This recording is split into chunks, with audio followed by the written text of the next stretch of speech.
idea? Now, I'm going to go through a lot of suggestions. Break it up into small chunks, reinforce it, simple to do. Create a study area, simple to do. And you'll be amazed if you take these ideas and do them. I'm going to make a challenge to all of you. It's so easy to sit through a presentation, say, yeah, it sounds good, and then walk away and do nothing. Technically, as a psychologist, if it doesn't change your behavior, you haven't learned it. It's just in your head. To be a true learning experience, you have to behave differently. So my hope is you all make a promise. I'll try at least one or two of what I talk about today, and when you find out it works, say, gosh, I'll try a third one, maybe a fourth. I went back to grad school in the mid-'80s. Second time around, I actually aced every class. PLU gives pluses. I got pluses in all but one class. I didn't do that first time, okay? I was a good student, but not that good. I used the principles I learned about in teaching psych to become a student. And I wish somebody had told me these things when I was a student the first time. It would have been a lot easier. Okay, so we've got two things going. Break your study up into little pieces with reinforcement. Create a study area if you don't have one. I think you said you do have a study? Yeah, when my youngest daughter moved out, I took over with that. There you go. Okay. Next thing. The more active you are in your learning, the more effective. And yet, increasingly, I have students who think studying is reading it over and over, and they're going to have some magical thing where they suddenly understand it and remember it well. When you're reading it over and over, or saying it over and over, the term for that is rote memorization, spelled R-O-T-E. It can work. It is the way most of us were taught in elementary school. The way I understand it, a lot of Asian schools depend heavily on rote. And some of you may be darn good at it. And if you can memorize and actually understand by repetition, and it's effective for you, don't change. But for most of us, it's not the most efficient or effective way. The way to learn efficiently in college, first you have to decide, what am I learning? Is it a concept or a fact? A fact is the discrete little piece of information. Sigmund Freud is the father of psychoanalysis. That's a fact, okay? But understanding what psychoanalysis is a concept, okay? Understanding the name of a bone is a fact. Understanding what it does in the body gets into a concept, okay? So in studying, sometimes there are a lot of facts. In fact, I use anatomy as a good example. You got to memorize bones, muscles, organs, tissues, a lot of it. But if you simply memorize and don't understand the function of it, the comprehension of the actual concepts, it's a lot of wasted learning, really. Just to know a name of a bone is like, yes, so what? Okay? What does it do? How does it function? So, if it's a fact or a factoid, you have to approach it one way, and I'll talk about how you do that. But in most college classes, what we as professors are most concerned about is that you grasp the concept. Because concepts, once grasped, will stay with you a lifetime. Facts can easily get confused, but that's why we have Google, why we have reference books. If you know the concept, you can quickly look up the fact if you have to know that for particular fact. Neat thing is, I get questions, who has more advantage, younger students or older students? Depends on what you're talking about.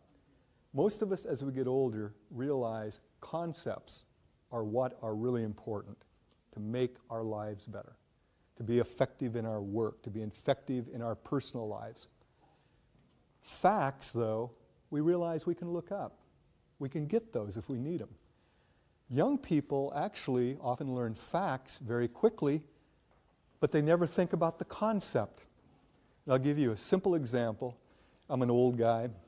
When I was a bit younger, I would sing along with the radio with my adolescent daughter in the car. Oh, Dad, if you don't know the words, don't sing the song. I'd say, okay, Beth, you're right. I'm not singing exactly what he or she's singing, but it's conceptually the same. What? I'd say, what's the song about? I don't know. She couldn't tell me what the song was about, but she could tell me every word in the song. That's learning facts and not seeing the concept. I, as an adult, I know the concept. I just make up my own lyrics, okay? Because I don't worry about the factual. Now, some of you are going, yeah, but my teacher does. I got to know the facts as well as the concepts. So we'll first deal with concepts. Here's the question. Can you put the concept in your own words? If you can't, you don't really understand it. Okay? It's not meaningful to you. To make it meaningful is a struggle. It's probably the biggest struggle you have as a student. But it's a struggle you need to do, or you're wasting your study time. Now, I'm going to give you an example.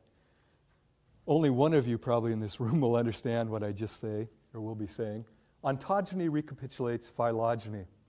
And I knew she would get that. How many of you know exactly what I'm talking about? Raj, you do? Cool, 2 of you. Ontogeny recapitulates phylogeny. And most of you are going, it's all Greek to me. It's actually probably more Latin, but I'm not certain of that, okay?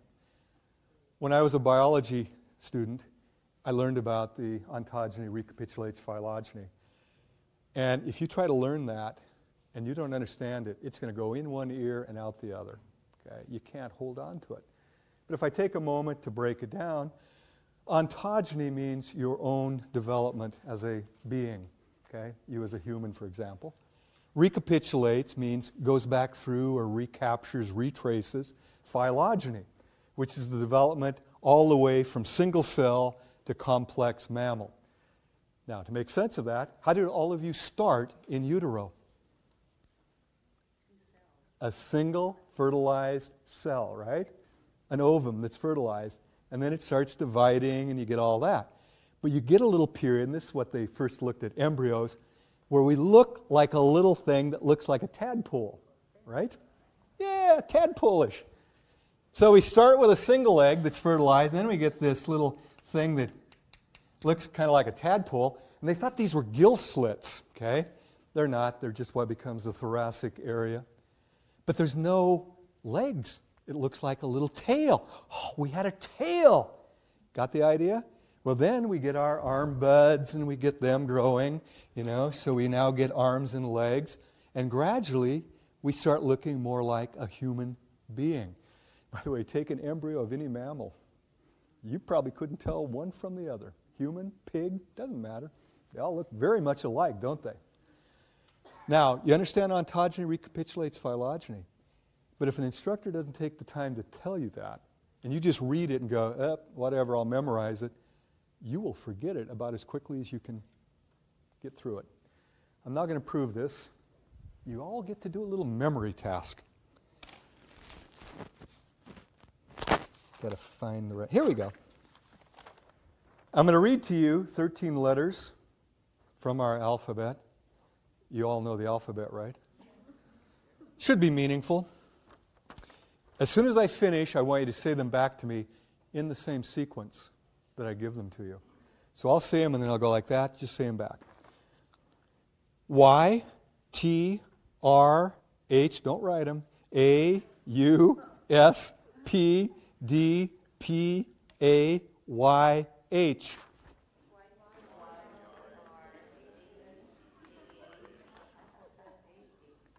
Boy, somebody sounded like they got quite a few, but did any of you get all 13?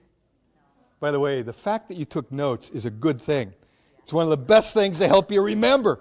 And I sit in front of classes where they just go, for 50 minutes I'm giving them wisdom, and they're not taking a damn note.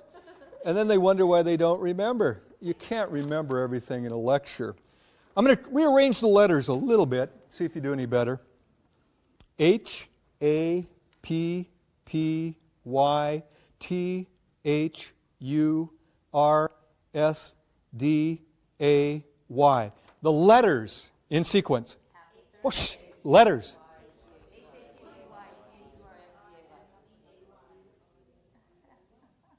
Most of you got all 13. And you thought coming to this lecture you might gain nothing. I've just taken your short-term memory span, which is usually 5 to about 9 letters, and expanded it to 13. Can you give them again? What are they? Damn, you're good. Or I'm good. Now, obviously, it was a little easier. Those were the same 13 letters. Same ones. If you're studying anything conceptual and you're trying to memorize it, it's like Y, T, R. It doesn't make any sense. It's in one eye, out the other. If it's out loud, one ear, out the other. But if you take the time to discover the meaning in it, suddenly it clicks. And I could probably ask you next week, what were those 13 letters? And most of you tell me. At the end of the quarter, I could ask you. Most of you could tell me. You might be confused. Was it Happy Wednesday or Thursday? But you'd guess probably Thursday.